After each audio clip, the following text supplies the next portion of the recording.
বন্ধুরা, আরএস অফিসিয়ালে আপনাদের দুর্গাপূজার প্রতি শুভেচ্ছা জানাই। আর সবার পুজো ভালো করে কাটুক, এটাই আমি চাই। সবাই পুজোতে আনন্দ করো। তার মধ্যে একটা ভিডিও করছি, যেহেতু ধানের সিজন, বন্ধুরা নালে অসুবিধার মধ্যে থাকবে।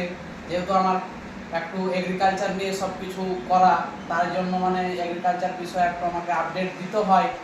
তবুও নতুন চ্যানেল আমার, এই চ্যানেলটা আমি শখের বসেছি, মানে শখের জন্য খুলেছি। এমন না যে আমাকে একবারে এই চ্যানেল থেকে টাকা কামাতে হবে বা কিছু। হ্যাঁ, তো যদি তোমাদের মনে হয় যে না দাদাকে সাপোর্ট করবো, তো করতে পারো। হ্যাঁ, কিন্তু অবশ্যই তোমাদের জন্য পুজো সবার ভালো কাটুক। তো আজকে যেটা নিয়ে আমি আলোচনা করব, যে ধানের ধসাকে কন্ট্রোল করা যাচ্ছে না। ধানের ধসা হোক বা ধানের খোল পচা, যেটাকে বলছে নিচের দিকে গড়ার দিকে পচে যায়, বা বা ধানের উপর দিক থেকে শুকিয়ে লাল হয়ে যাচ্ছে, মানে ধানের এ টু জেড ধসার জন্য কয়েকটা প্রোডাক্ট নিয়ে আলোচনা করব। আমি কোনো কোম্পানির প্রমোশন করছি না, কিন্তু যেই আপনাদের যেই কীটনাশকগুলো বা যে ওষুধগুলো আপনারা ব্যবহার করলে আপনাদের ধানকে সুস্থ রাখতে পারবেন, বা ধানকে ঠিকমতো সারিয়ে তুলতে পারবেন, বা ধানের ধসাটাকে ক্লিয়ার করতে পারবেন, সেইগুলো নিয়েই একটু জাস্ট আলোচনা করব। তো এর মধ্যে সবথেকে যেই টেকনিক্যালটা হচ্ছে থাইজোফুলামাইড 24% SC। একটু ক্যামেরাটা একটু কাছে দেখাতো। থাইজোফুলামাইড 24% SC। থাইজোফুলামাইড 24% SC।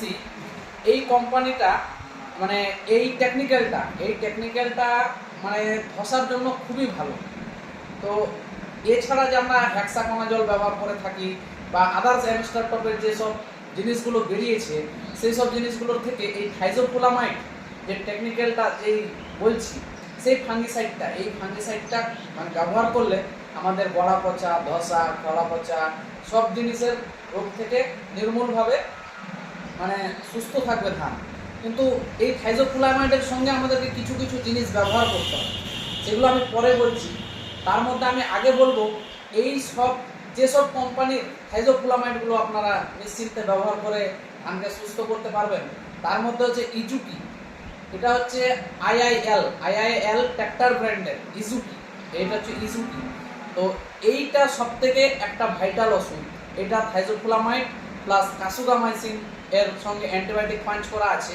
তবু আপনাদেরকে সবথেকে বলবো, এগুলোর মধ্যে সবথেকে টপ হচ্ছে ইজুকি। আইআইএল কোম্পানির ট্র্যাক্টর ব্র্যান্ডের। এটা হচ্ছে ক্রপসেন জাপান, মানে মেড ইন জাপান থেকে তৈরি করা হয়েছে এই ওষুধটাকে। তো এইটা ওষুধ হচ্ছে সবথেকে ধানের জন্য সবথেকে বেস্ট মনে করি। একটু মানে খরচা হয়, মানে একটু ব্যয়বহুল, মানে এটাতে একটু খরচা বাড়ে। কিন্তু বন্ধুরা, এটা যদি ব্যবহার করেন, আপনাদের ধানের যত রকমের ধসা আছে বা ধানের যত রকমের ব্যাধি আছে সম্পূর্ণ ঠিক হয়ে যাবে। তো এটা এক নম্বর। তারপরে আপনারা ব্যবহার করতে পারেন পালসার। এটাও ট্র্যাক্টর ব্র্যান্ডের, এটার নাম হচ্ছে পালসার। এই ওষুধটা ব্যবহার করতে পারেন। তারপর আবার থাইজোফুলামাইড আছে আপনাদের টিউটোর, এটা একটা ব্যবহার করতে পারেন। তারপরে আপনাদের আছে হচ্ছে পেসিনো। এটা হচ্ছে আপনার কোম্পানির, আরপিসি কোম্পানির পেসিনো। এই প্রোডাক্টগুলো আপনারা ব্যবহার করতে পারেন। তো যেটা বলছিলাম, যে এগুলো শুধু একটা ব্যবহার করলে চলবে না, এর সঙ্গে আপনাদেরকে ব্যবহার করতে হবে ইমিডাক্লোরোপিড। এর সঙ্গে ব্যবহার করতে হবে, এটা 15 ml ট্যাঙ্কিতে, এটা 15 ml। এর সঙ্গে ব্যবহার করতে হবে ইমিডাক্লোরোপিড 7.8%।